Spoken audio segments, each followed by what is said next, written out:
Okay, Shalom. Shalom. Kwam Yasha'Allah. Koholoyim La Yahweh. Bahashim Yahushai. Bahashim. Rahakwadash. Double honors to our apostles and elders of Great Millstone who rule well and that by the Spirit taught us this beautiful truth. And just want to say the water to the H.I.M and H.I.M. That's out here sincerely keeping the laws, the statutes, and commandments of Yahweh Bahashim Yahushai to the best of their ability. This is Yachanan the Waf, just coming at you with another quick lesson, praying that it's edifying by the Spirit.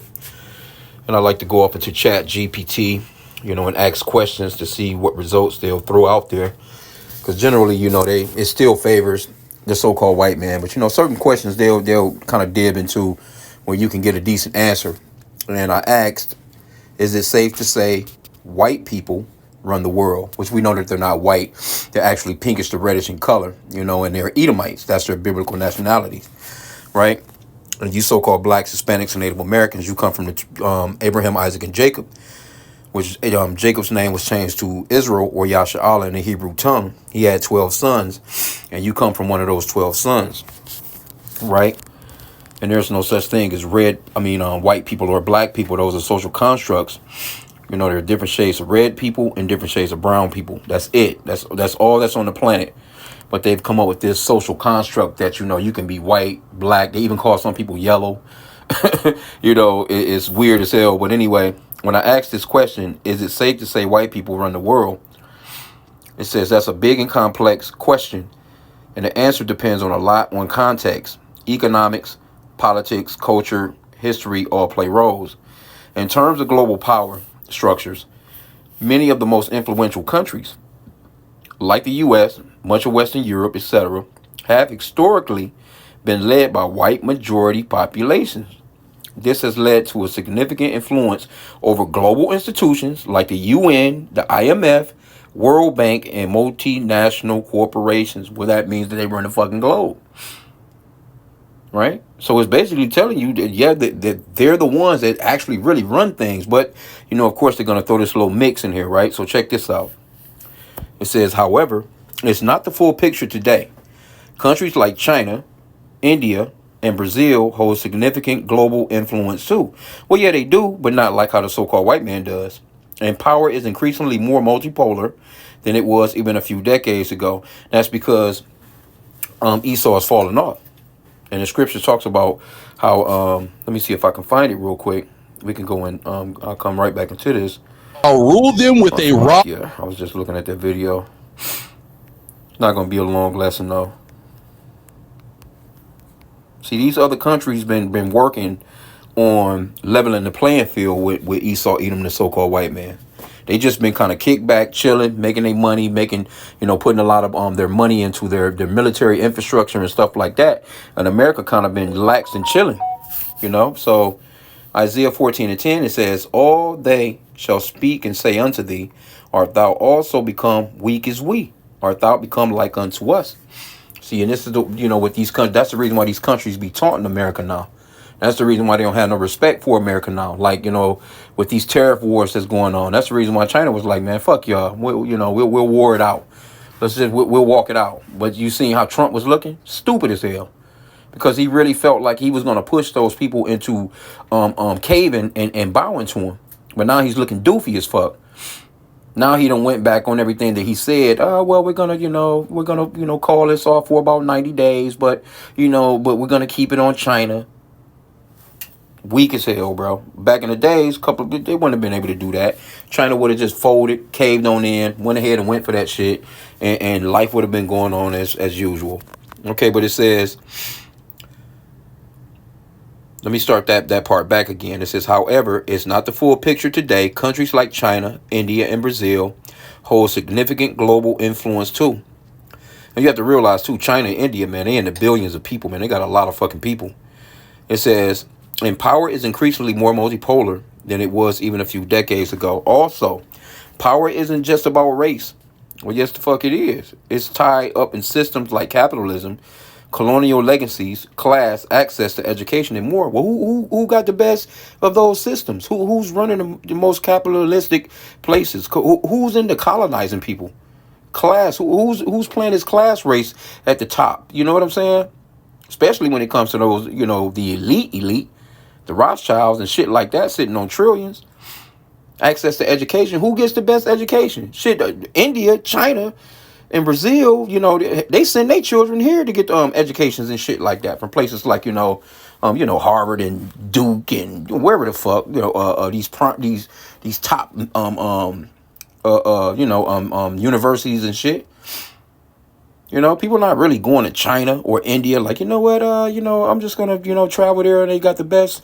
No, you can even go to places like England, you know what I'm saying? I mean, they have places like Cambridge, so the so-called white man, he's running that sector. So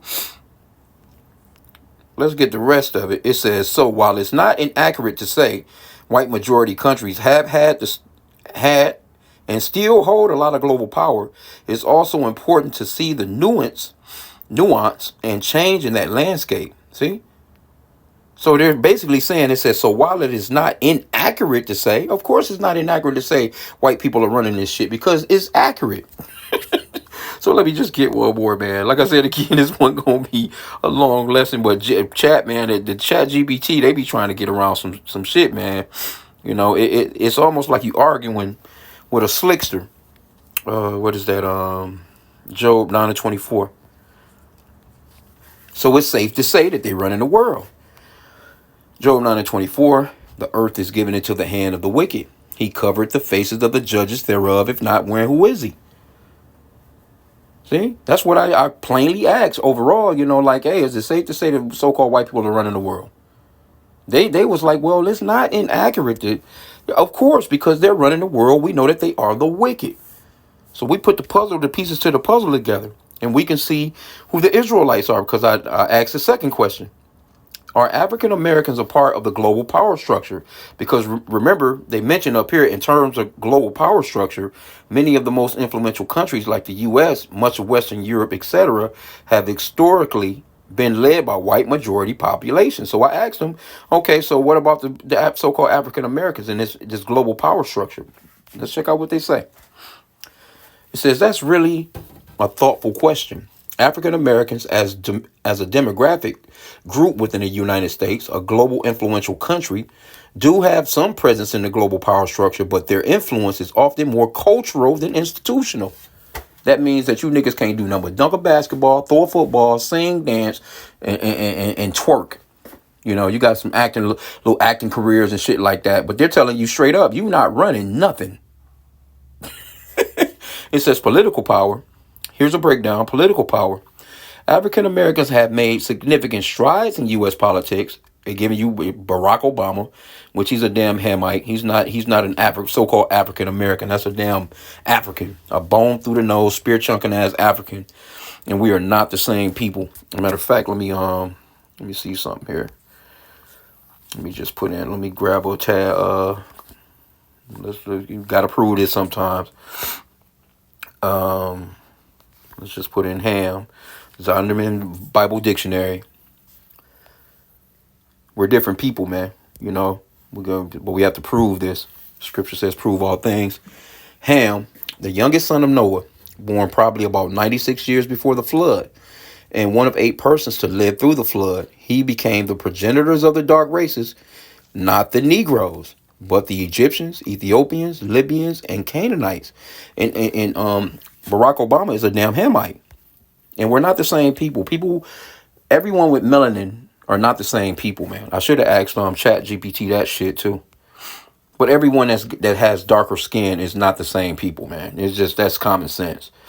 So they put Barack Obama presidency was historic globally. Figures like Kamala Harris, which she's suspect as well. She could be an Israelite, but overall I'm thinking she was a damn heathen. Condoleezza Rice, Colin Powell have held major roles. It's only 4 people, and 2 of them are suspect. We know that Barack Obama, he don't even count. So they throwing you 4 people out here that was Condoleezza Rice, man. That bitch ain't been around about 10, 20. Colin Powell, that was when, I'm trying to think who was president then. I think that was around Bill Clinton's presidency. So you don't have nobody that's on no scale, man, with these people, man. It says African Americans are underrepresented in top tier political and corporate power compared to their share of the U.S. population. See, so they letting you know you ain't shit. And that's a part of the curses of Deuteronomy chapter 28, where it talks about we will have to go to our enemies for one of all things. Here you go, man. You paying this guy a water bill for some distorted ass water coming through your faucets. You paying for, GMO foods. You don't have no control over no farms. You don't have no control over no damn eggs, no milk, no butter, no cheese, no greens that's being grown, no damn cabbage, no tomatoes, no lemons, no limes. You got to go to these people for that shit, and you don't know what you really getting. Now, when you go to their neighborhoods, you can go to a Walmart in Esau's neighborhood and a Walmart where so-called black people frequent, and it's like night and day. It really is. The products and everything, it's like night and day, man. So they have the best of everything. We have the worst because we are under those curses of Deuteronomy chapter 28. Okay, so it goes into economic power. There are incredibly successful black entrepreneurs, executives, and innovators like Robert F. Smith, Oprah Winfrey, and others. But overall, African Americans face large racial wealth gaps and systematic barriers to accumulating generational wealth that limits broad economic influence on a global scale. So they're telling you in the money area, you're not shit. Because what the scripture says that we will be the borrowers and not the lenders. They're the ones with the banks. If you want a loan, you want to go to them.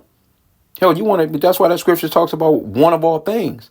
If you want an education, you got to go to them. If you want to be a barber, a damn electrician, you want to even a damn job, just to survive, you got to go to this man. House loan, car loan. Again, supermarkets, your clothing, your socks, your drawers, your toilet tissue, your fucking Q-tips, your toothpaste, your toothbrushes. They're running all that stuff, man. Okay, so it says institutional power.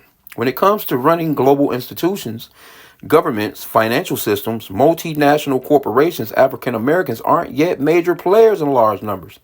That's the curses of Deuteronomy chapter 28. Systematic racism and historical exclusion are still very real factors. And there you have it, man. So, and then they try and sum it up. It says, are African Americans part of the global power structure? What I ask. It says, yes, especially culturally. That's all you got. You might be able to, white people, they like ribs. You might be able to put together, some white people might come and get some soul food, or they might, like how you fry fish or some damn chicken or something like that. You can dance well, you can sing well, they like to see you play basketball and sports because they know you're powerful. But overall, that's all that you're getting out of this place. You're entertainment like you've always been since the days of slavery. It just is what it is, man. It says, but historically and systematically, they've been excluded from full participation in many of the institutions that shape global power. And that's an Israelite in a nutshell right there. Again, like I said, if you go to Deuteronomy chapter 28, it's all in there. Let me see. We can just start just straight directly from the top, verse 1. I'm going to read it in the Good Word translation. It says, carefully obey the Lord Yahweh your God and faithfully follow all his commands that I'm giving you today. If you do, the Lord your God will place you high above all the other nations in the world. Right? So now let's go to verse 15. Good Word translation. Obey the Lord your God and faithfully follow all his commands and laws that I am giving you today. If you don't, all these curses will come to you and stay close to you. Right? So, and that's where the curses ride in at, man. You know what I'm saying? Our people broke this covenant and, all prophetic as well. But once you go off into this thing, man, hey, the Lord done a real number on our asses because we fit those curses, man. You have to, let me see. I think that's verse, let me see. Is it 46?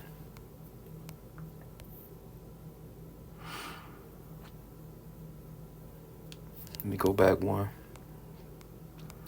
Deuteronomy 28 and 45, it says, moreover, all these curses shall come upon thee and shall pursue thee and overtake thee till thou be destroyed. That's the reason why we don't have no might in the world. We don't have no military. We don't have no hospitals. We don't have our own curriculum. We don't have our own language, so to speak. We don't have our own money system. We're these people are taxing us on a week-to-week basis where it depends on when you're getting paid.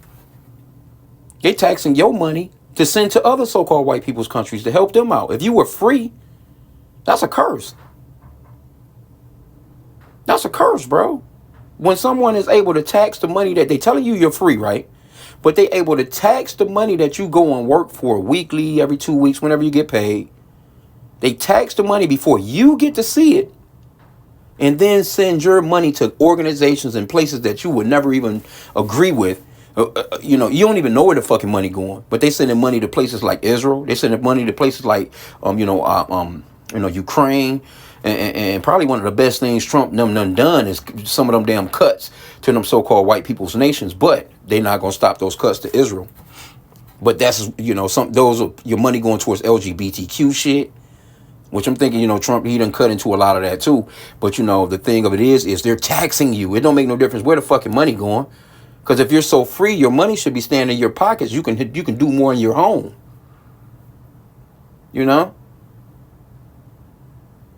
So you can't get around it, man. Let me start that one back from the top. It says, moreover, all these curses shall come upon thee, and shall pursue thee, and overtake thee, till thou be destroyed.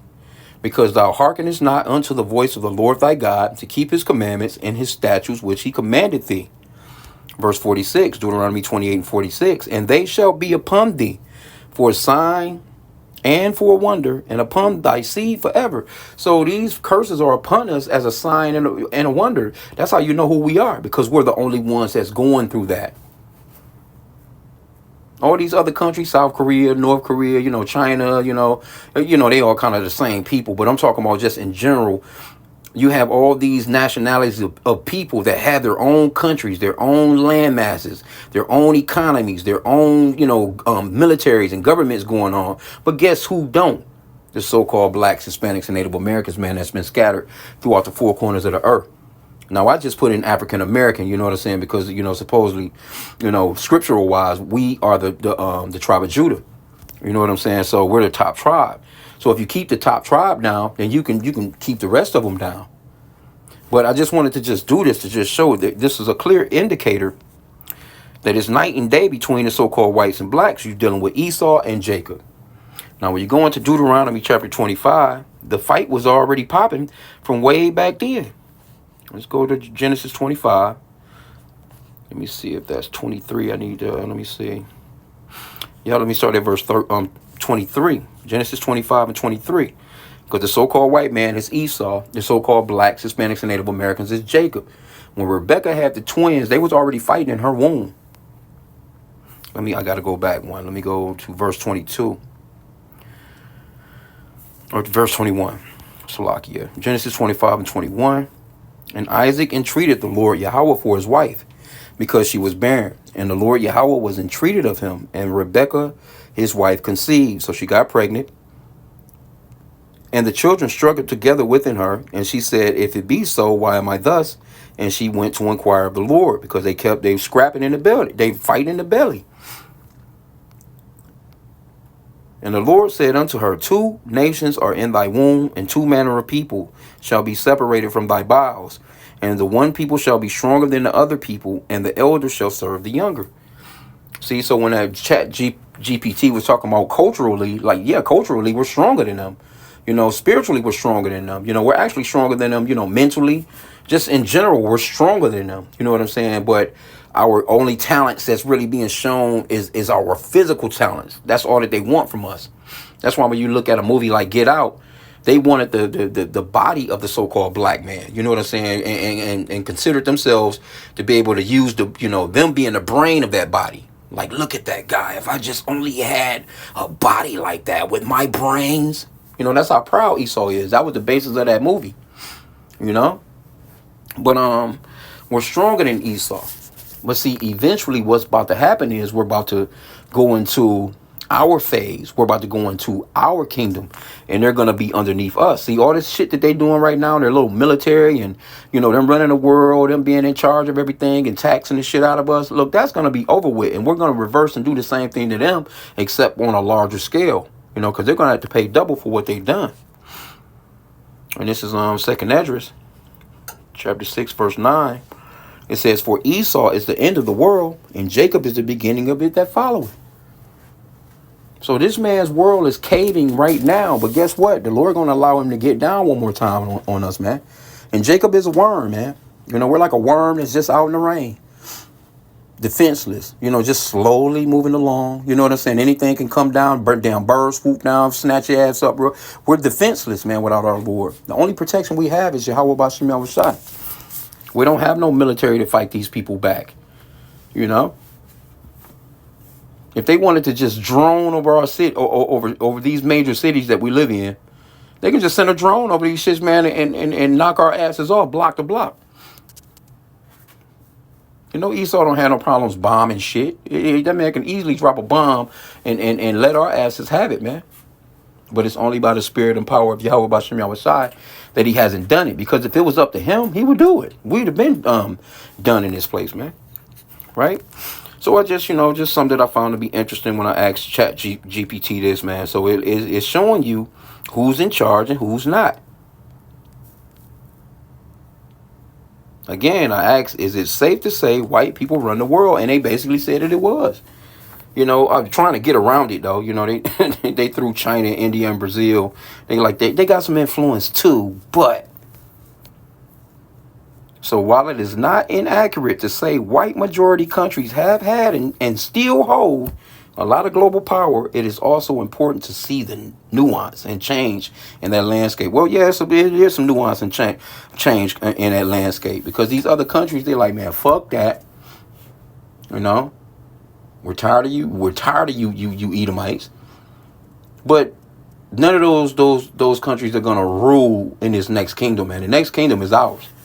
And that's going to be the great amazement. That's going to be that strangeness of our salvation. You know, that the scripture talks about, like, how did these niggas with nothing become the most powerful nation in the universe? They're not going to understand that. That's going to be mind-boggling to them, man. But it's coming. And it's mind-boggling to people right now, because when we're out in the highways and byways and we're saying these things, people just looking at us like, these niggas crazy. You niggas ain't about to run nothing. Look at you niggas. Walking around with your pants hanging off your ass. You niggas don't do nothing but kill each other. But see, they don't understand those are all a part of the curses. And we're about to come out of that, man, soon. So, you know, I just wanted to chop it up on that real quick.